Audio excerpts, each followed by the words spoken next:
Comment pourrais-je me détacher de ce que je n'ai pas encore vécu?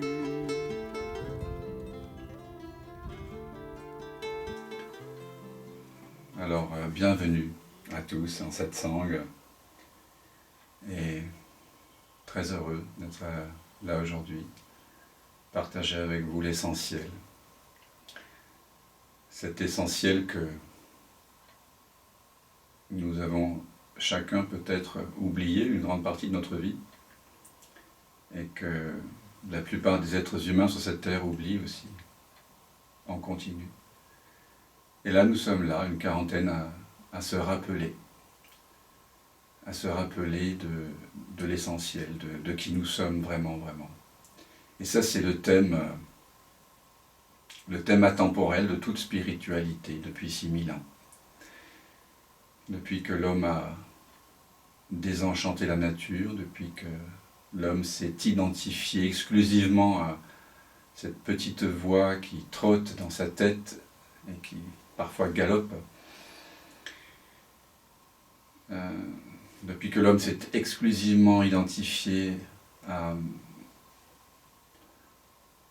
son apparence extérieure, à son image, de façon consubstantielle, on s'est coupé aussi de la nature, de l'autre, du monde. Et tant qu'on est identifié à ce qu'on n'est pas, à notre image, à notre apparence, à un nom, à une histoire, à des préférences, alors inexorablement, nous ressentons un état de manque qui peut être criant, qui peut être subtil, mais qui s'exprime comme une sorte d'anxiété de fond, comme une souffrance, alors, avec des intensités différentes. Mais dès que l'on se prend pour quelqu'un, dès que l'on s'identifie à ce qu'on n'est pas essentiellement, eh bien on est coupé de la totalité. Et par conséquent, on éprouve un sentiment de manque, une souffrance.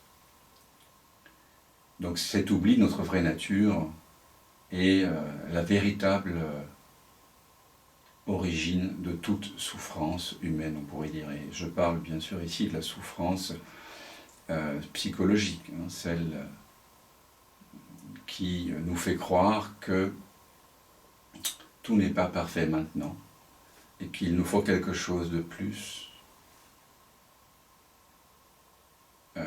tard que maintenant, ailleurs qu'ici. Cette souffrance qui vient du fait que nous sommes en lutte constante avec ce qui se présente à nous. Et donc l'origine de tout ça, c'est inexorablement cette identification exclusive à une personne. Persona vient quelque part du mot masque. Donc on s'identifie à notre masque, à notre histoire, à nos croyances, à nos désirs, à nos peurs. Et on n'écoute plus. On n'écoute plus la beauté du monde. Donc on se coupe de la beauté, on se coupe de la joie, on se coupe de l'authenticité. Donc oui, ça me touche profondément de sentir qu'on est là tous ensemble pour se rappeler en amitié à notre vraie nature.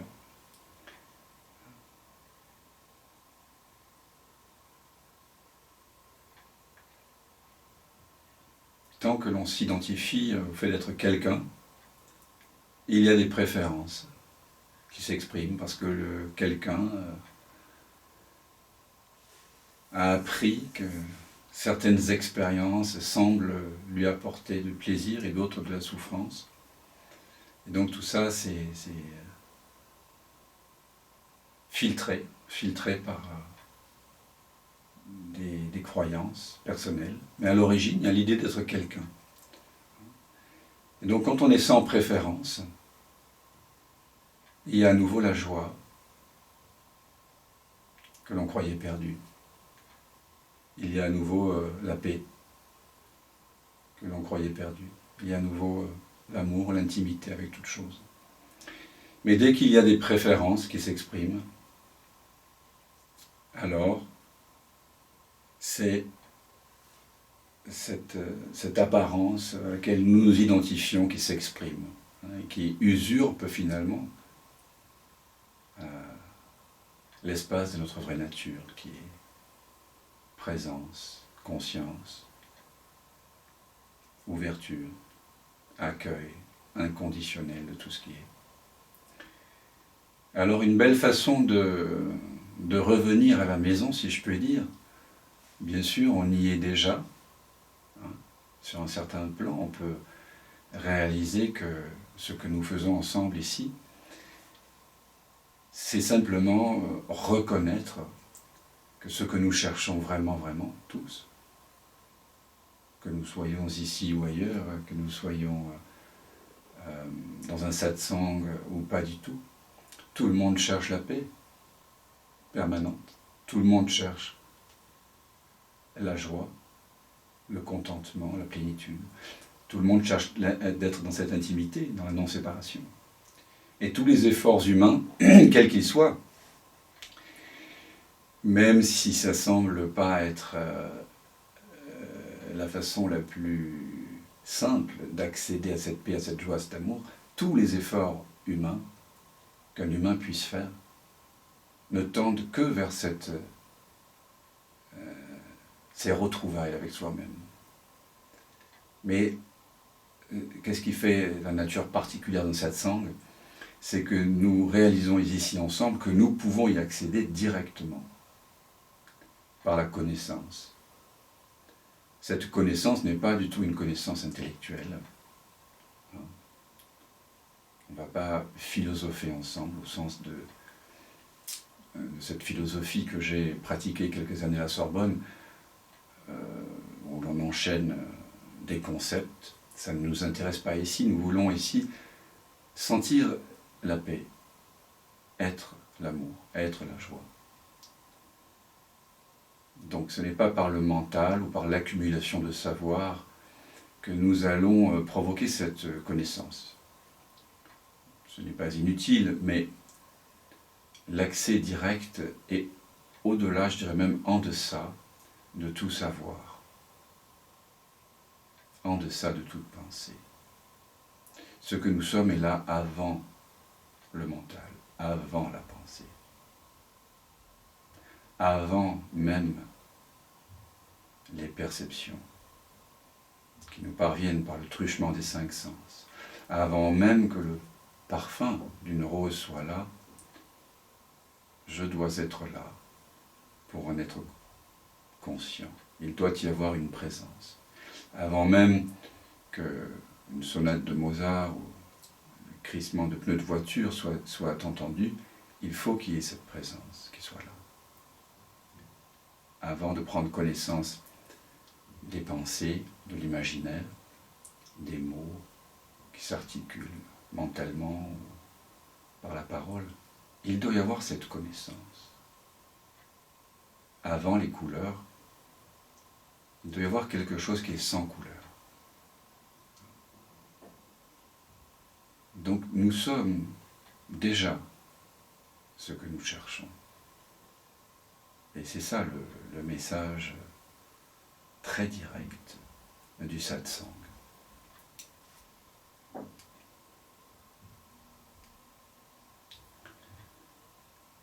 Nous sommes déjà ce que nous cherchons. Parfois, une parole aussi directe que celle-ci suffit à faire en sorte que la présence se révèle.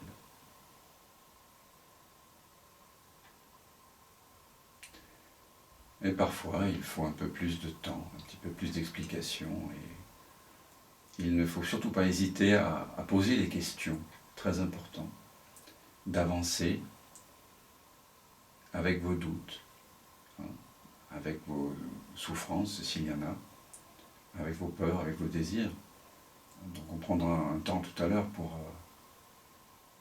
pour être ensemble et voilà. Parfois, on a besoin de mots. Et là, je vais vous inviter à une petite pratique que je fais faire souvent, qui est vraiment très radicale et qui permet de réaliser qu'il y a quelque chose en nous qui est déjà là avant les préférences, avant les pensées, avant les perceptions.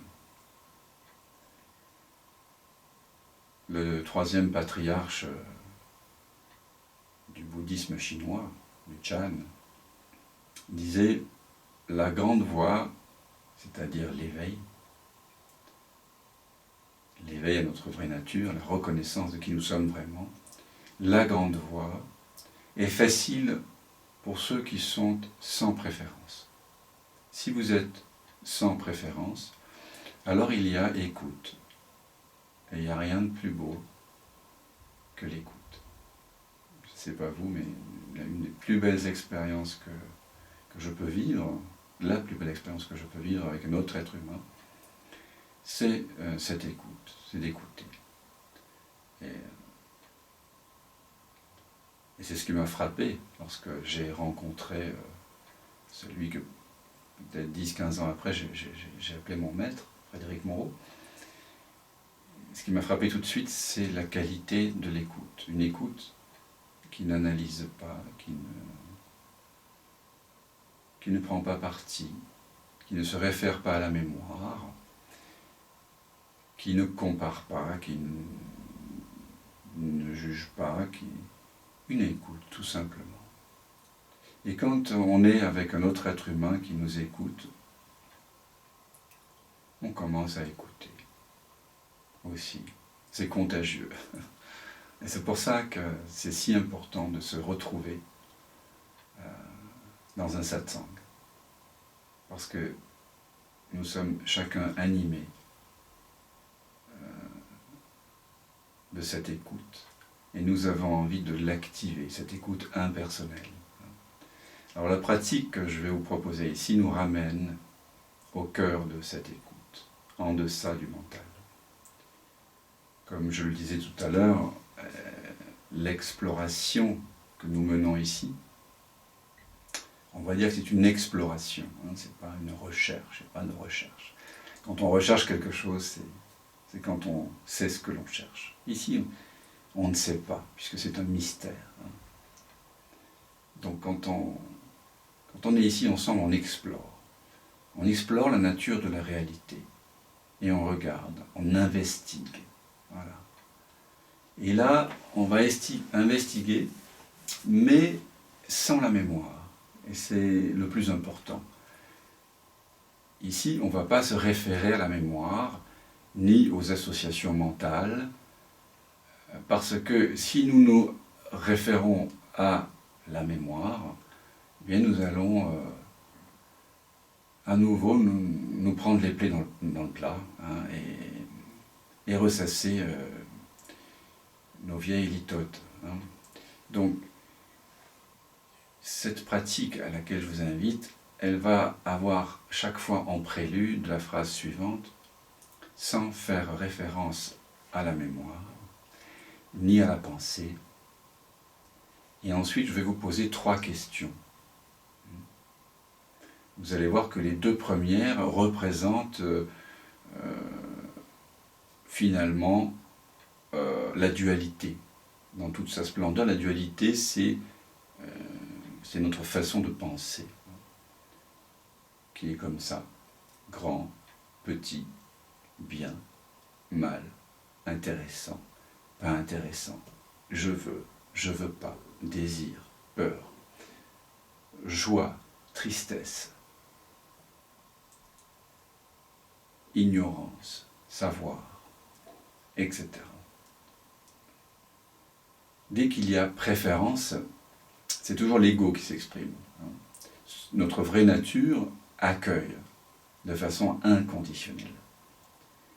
Et donc je vais vous poser donc 3 questions, après vous avoir averti que cela se fait sans la mémoire et sans la pensée. cette exploration. Et c'est ça qui est nouveau. Et donc, vous verrez par vous-même où va vous mener le cœur. Vous répondrez par vous-même à ces trois questions. Et vous irez vers la réponse qui vous semble la plus authentique, compte tenu de la phrase qui est là en exergue. Alors, sans faire référence à la mémoire, ni à la pensée, êtes-vous une femme ou êtes-vous un homme? Ou sans la mémoire, sans la pensée, ni l'un ni l'autre.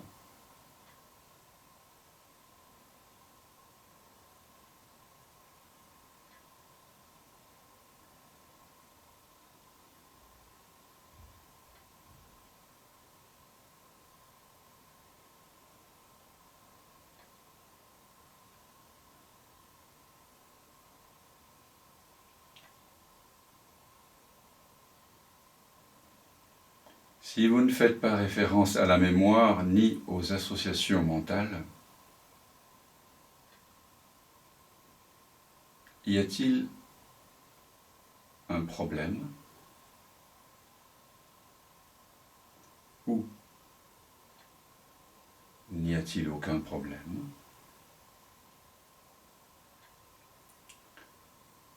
Ou encore, sans faire référence à la mémoire, ni l'un ni l'autre.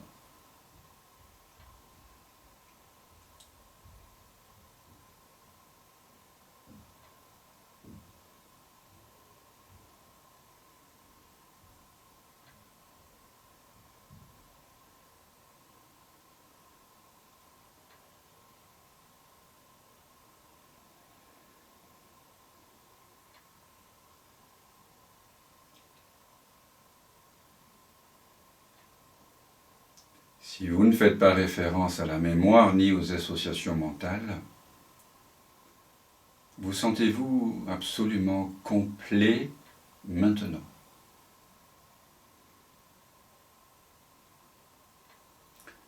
Ou vous manque-t-il quelque chose maintenant?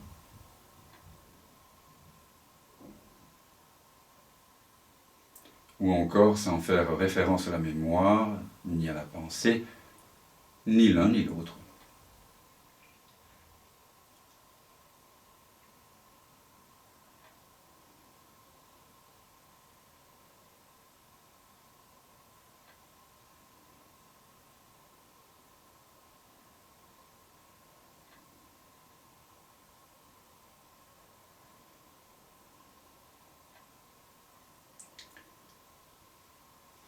Je vous invite à évoquer un événement ou une expérience qui s'est passée récemment ou plus loin dans le temps, si vous ne trouvez pas une telle occurrence ces derniers jours, ces dernières semaines, à propos d'un comportement que quelqu'un d'autre aurait eu auprès de vous et qui vous a choqué, donné l'apparence de provoquer de la souffrance. Est-ce que cette expérience est, sans faire référence donc à la mémoire, ni à la pensée, est-ce que vous sentez du ressentiment, sans faire référence à la mémoire, ou est-ce que tout a été accueilli?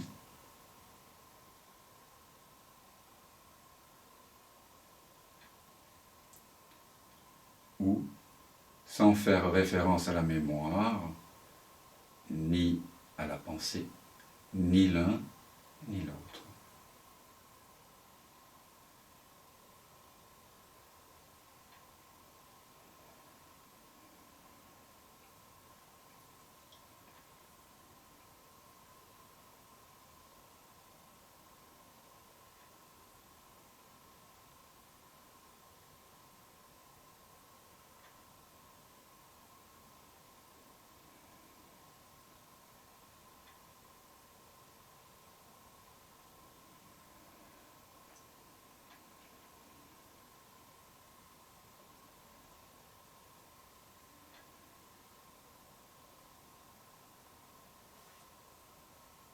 je vous invite maintenant à porter l'attention sur quelque chose qui récemment a accaparé une grande partie de votre attention. Quoi que ce soit. Une expérience personnelle, familiale, conjugale, politique, économique ou autre. Quelque chose qui a pris beaucoup de place dans votre vie. Et si vous ne faites pas référence à la mémoire, ni aux associations mentales, est-ce que cela est important? Ou est-ce que cela n'a aucune importance?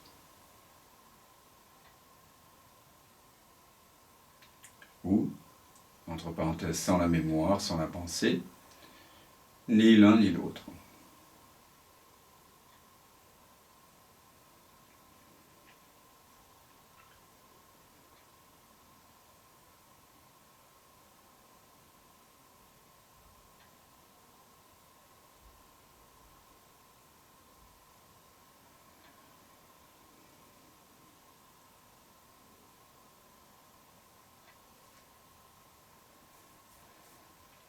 Mais si vous ne faites pas référence à la mémoire ni aux associations mentales, êtes-vous d'accord avec le gouvernement? En désaccord avec le gouvernement? Ou sans la mémoire, sans faire référence à la pensée, ni l'un ni l'autre?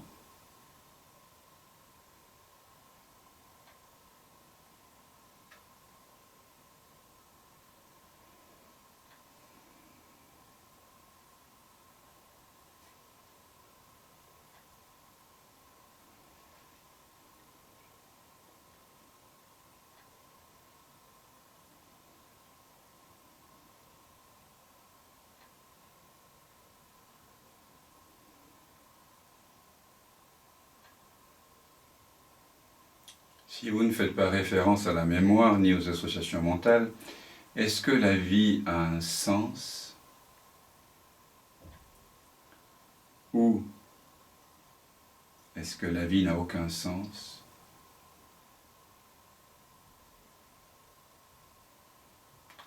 Ou, sans faire référence à la mémoire ni aux associations mentales, ni l'un ni l'autre?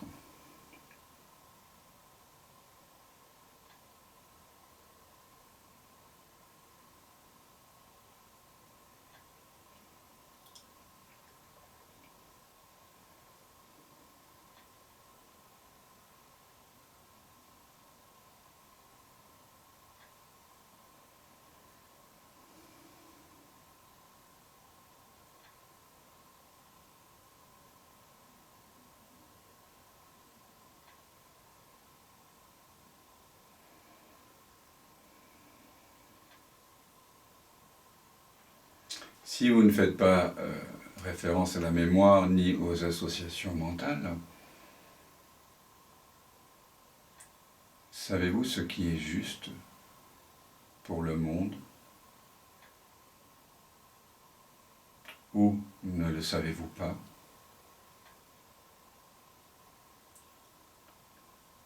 Ou, sans faire référence à la mémoire, ni l'un ni l'autre?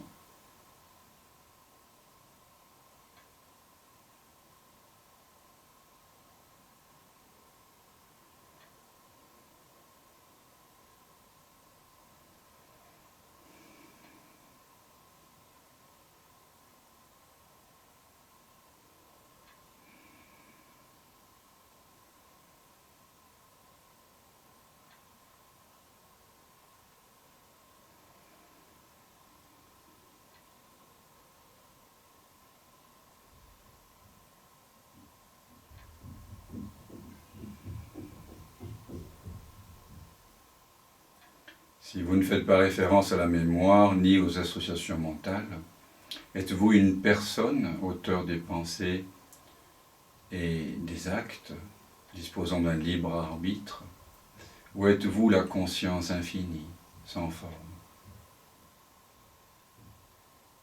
sans âge?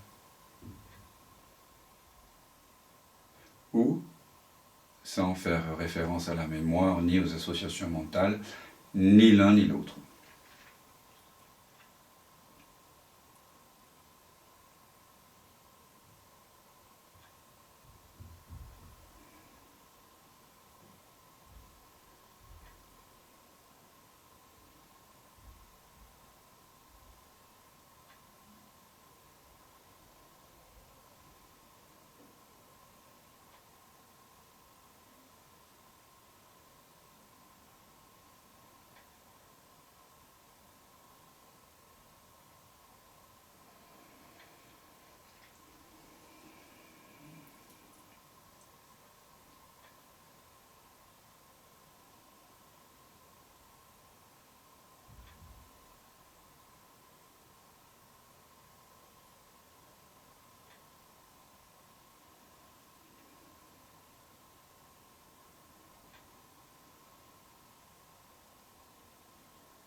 Si vous ne faites pas référence à la mémoire ni aux associations mentales, est-ce que vous vous connaissez vous-même vraiment? Ou êtes-vous ignorant de votre vraie nature?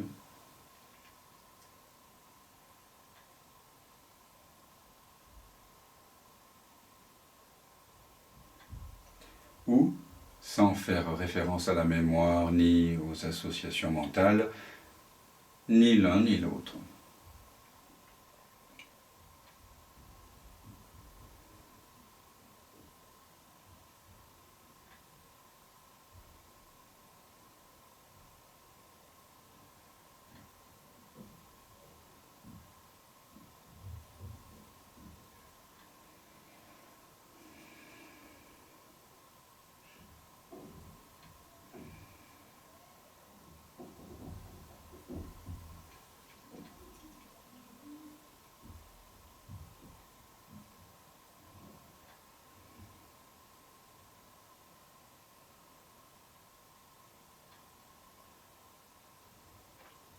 Si vous ne faites pas référence à la mémoire ni aux associations mentales, est-ce que ce que vous êtes essentiellement a une naissance et une mort, un âge donc, et évolue dans ce qu'on appelle le temps? Ou est-ce que vous êtes la temporelle présence, l'éternel maintenant, sans forme et sans âge?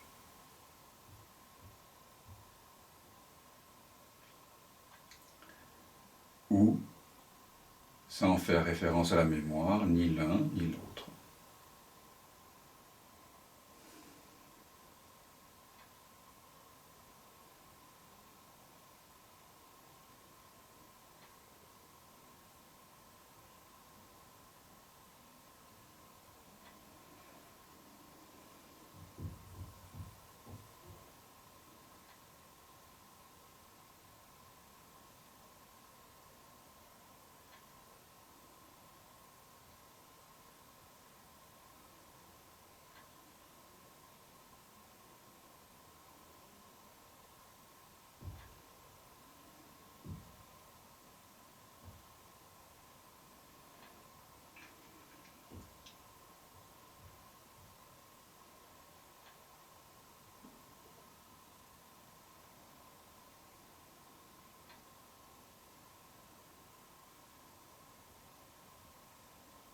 Alors bien sûr, nous pourrions continuer, ad vitam aeternam, ad libitum, cette investigation, et on pourrait d'ailleurs la faire de façon plus individuelle, en opposant dans la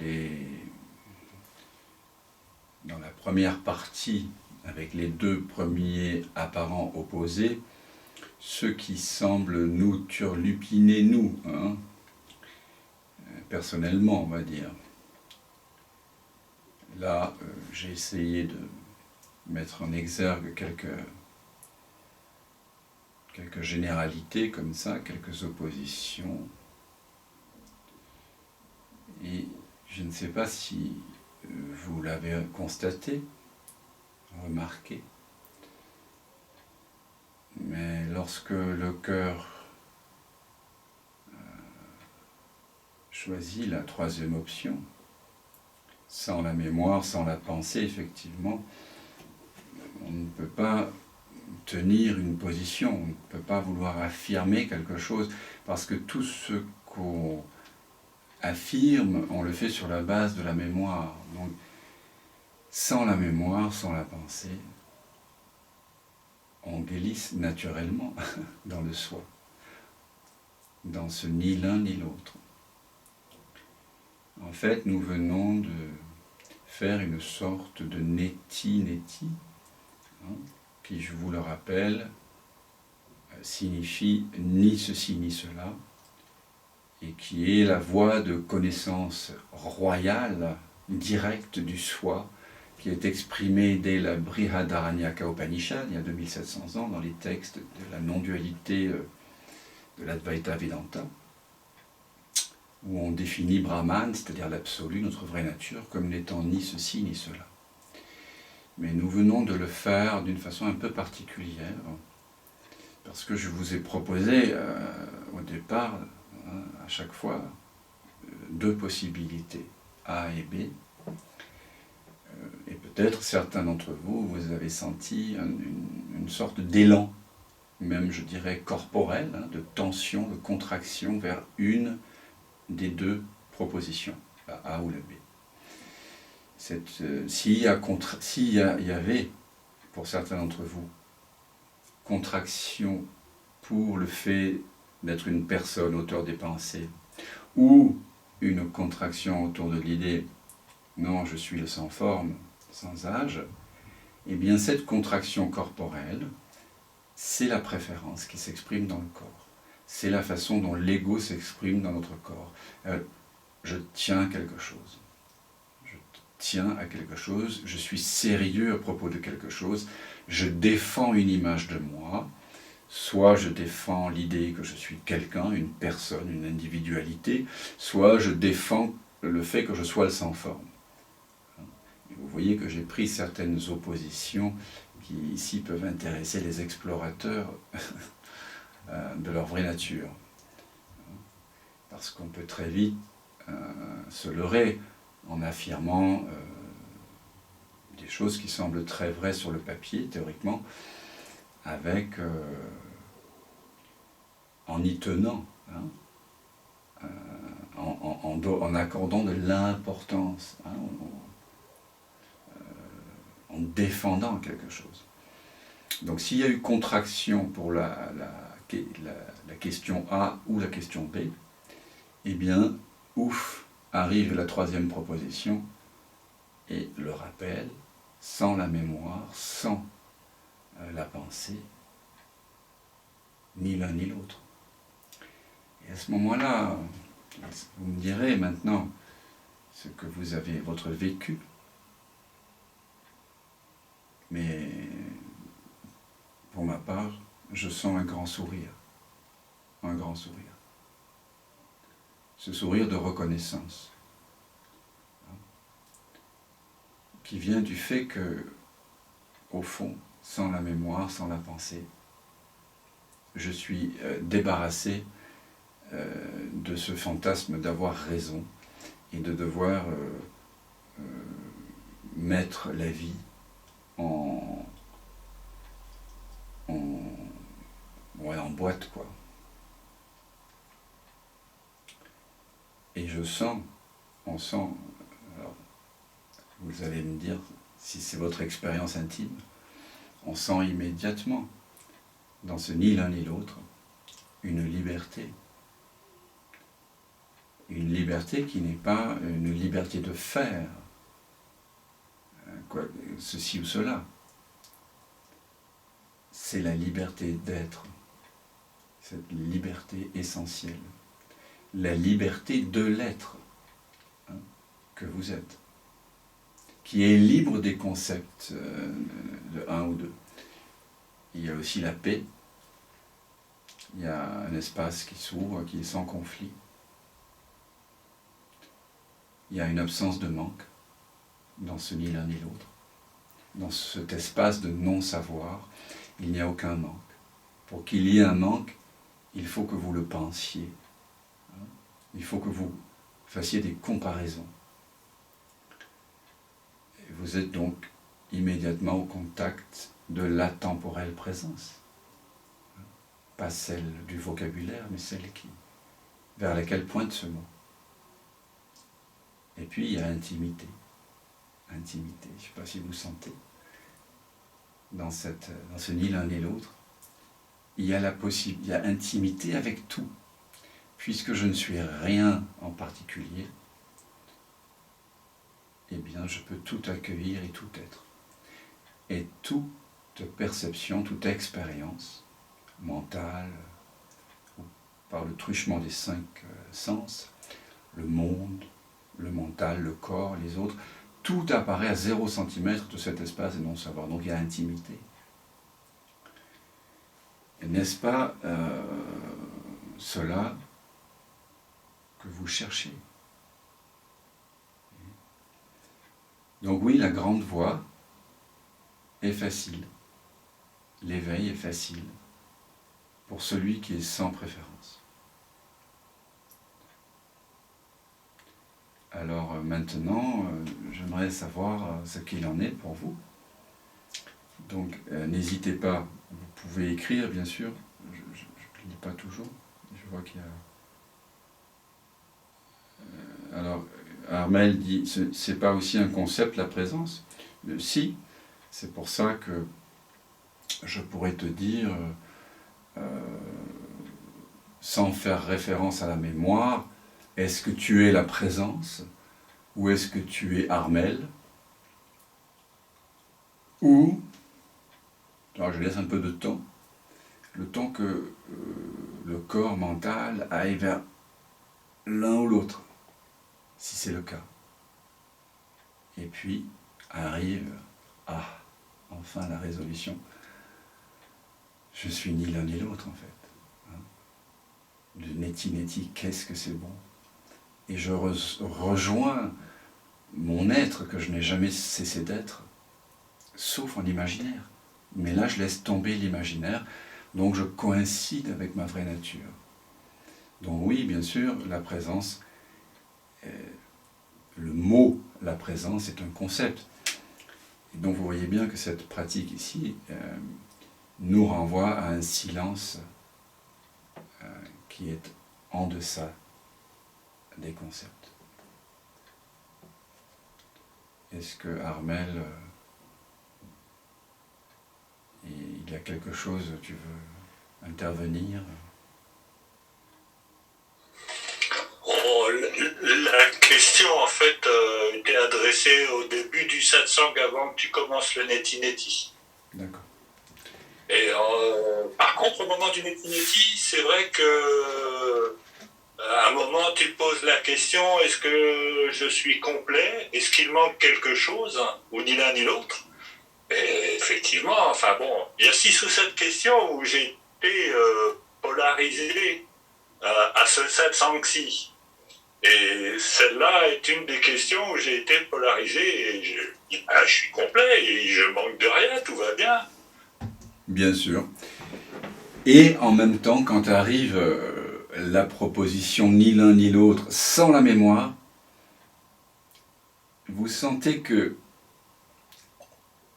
même si ce lâcher-prise-là, c'est 0,00001 mm, ça fait du bien quand même. Parce que ni l'un ni l'autre, c'est absolu. Tu vois ce que je veux dire? Donc, même si, ok, je suis complet, quelque part, sans la mémoire, c'est ni l'un ni l'autre.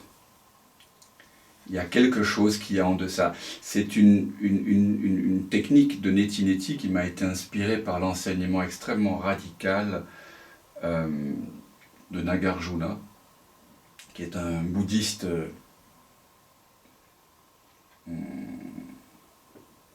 qui a remis en question le bouddhisme tel qu'il s'exprimait. Et vous le savez, comme moi, toute religion, toute institution finit par se scléroser quand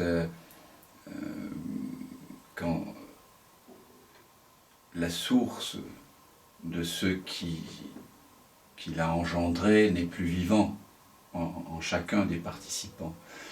Et donc, il a fait un peu tabula rasa d'un certain nombre de choses. Et donc, ça m'a indirectement été inspiré par l'enseignement de Nagarjuna, qui est un enseignement assez complexe. Je ne rentrerai pas dans les détails de son tétralème, etc. C'est des impossibilités logiques qui révèlent en fait ce même ni l'un ni l'autre, pour aller en deçà des concepts. Parce qu'on peut très vite se scléroser avec un ensemble de mots. Et alors bien sûr, oui, tu peux reconnaître que je suis complet. Voilà. Et par souci d'absolutisme, tu vois, de la reconnaissance, je t'invite quand même à voir que voilà, tu peux aussi aller vers ni l'un ni l'autre, même quand il y a eu la question est-ce que tu es parfait ou est-ce que tu es imparfait, tu vois. Ça amène quelque chose qui est au-delà des mots en fait. Est-ce que ça tu peux entrer en résonance avec ça, Armel? Tout à fait. C'est que souvent cette mise en résonance survient au cours du satsang, comme par magie.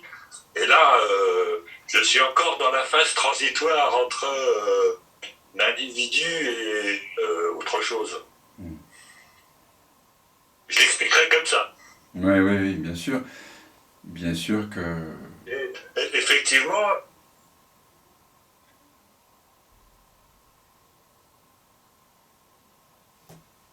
Ah.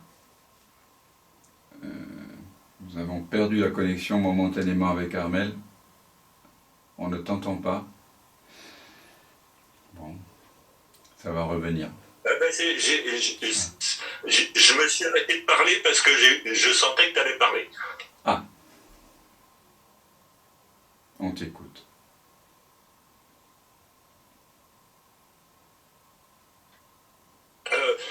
D'autres Neti que j'ai suivis avec toi, j'ai l'impression d'avoir la tête dans les nuages.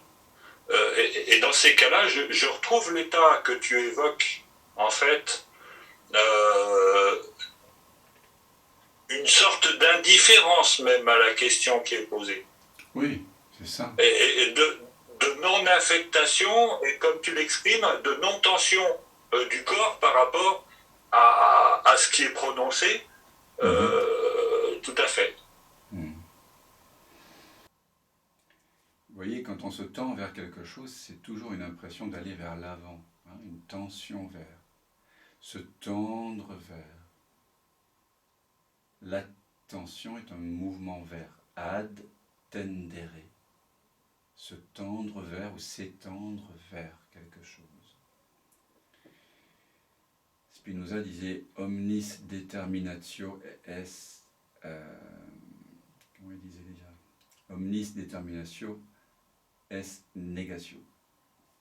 Chaque fois qu'on porte l'attention sur quelque chose, qu'on détermine, on nie le reste, d'accord? Alors que là, on peut voir cette tension apparaître. Je pense que ça, c'est la réponse juste, ou ça. Et en même temps, il y a quelque chose qui est encore plus juste, une justesse infinie, et elle se trouve, comme par hasard, avant même que le mouvement de l'attention ait eu lieu.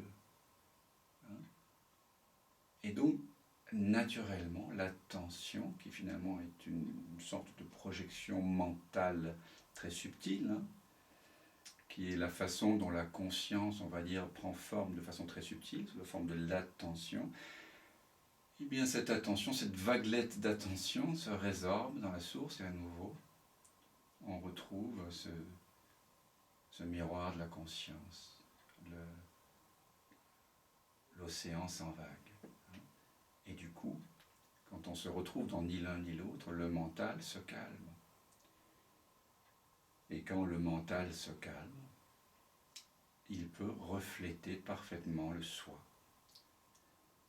de la même façon que lorsqu'une eau est agitée avec des vagues, elle ne reflète pas la pleine lune dans son entièreté.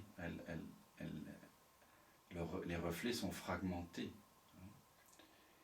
Et quand l'eau de l'océan est étale, sans vagues, elle peut refléter parfaitement la rondeur de la pleine lune. Et pareil, lorsque le mental retourne à sa source silencieuse, vous retrouvez cet état naturel qu'on appelle Saraja, qui est votre vraie nature.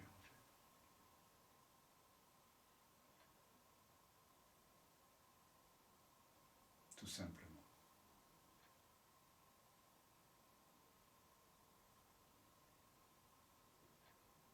Dans l'absence de désir et dans l'absence de peur, dans l'absence de ce mouvement d'attraction-répulsion, j'aime, je n'aime pas, immédiatement, vous êtes au contact de cet espace de paix, de joie, d'amour, qui est votre vraie nature.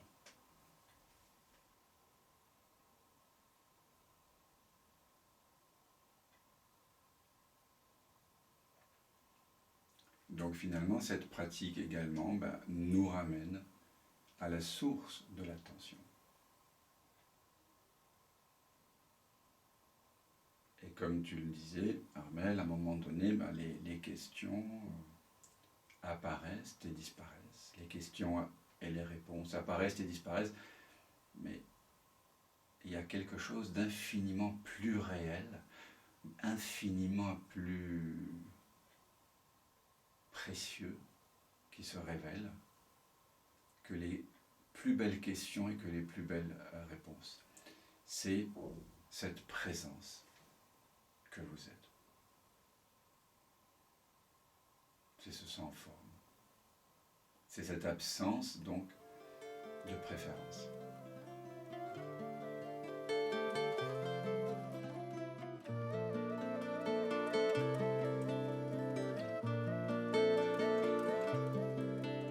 On ne peut lâcher que ce que l'on a tenu. Mais comment pourrais-je me détacher de ce que je n'ai pas encore vécu?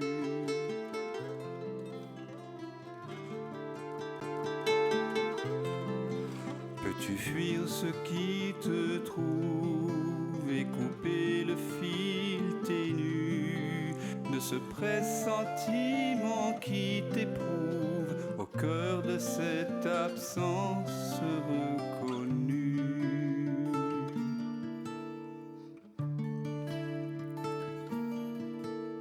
Ceux qui s'obstinent pendant le sommeil, ce que tu sens juste après le réveil, garde la fleur des dérives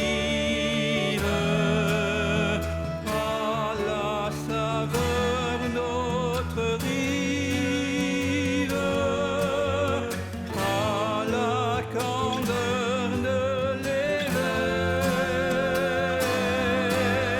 Ce qui te rêve t'arrive.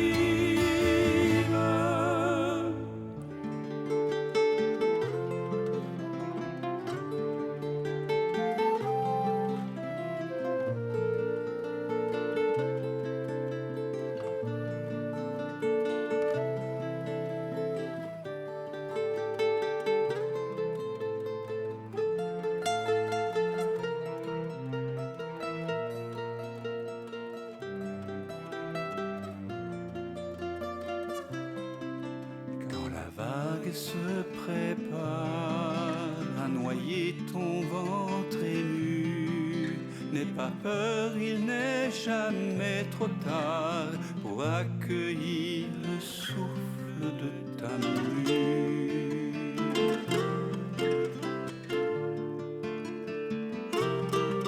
Le passé n'existe pas quand le cœur est mis à nu.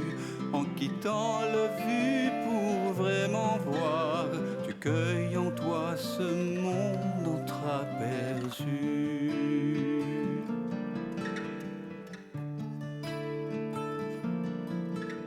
Ceux qui persistent pendant le sommeil, ce que tu sens juste après le réveil, garde la fleur d'autres rives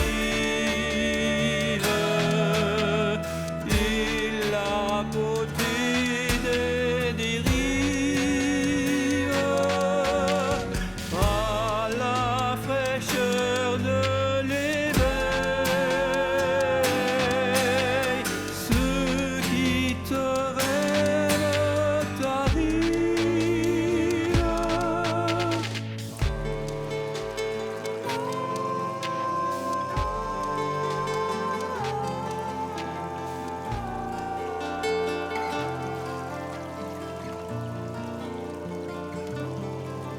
On ne peut lâcher que ce que l'on a tenu, mais comment pourrais-je me détacher de ce que je n'ai pas encore vécu?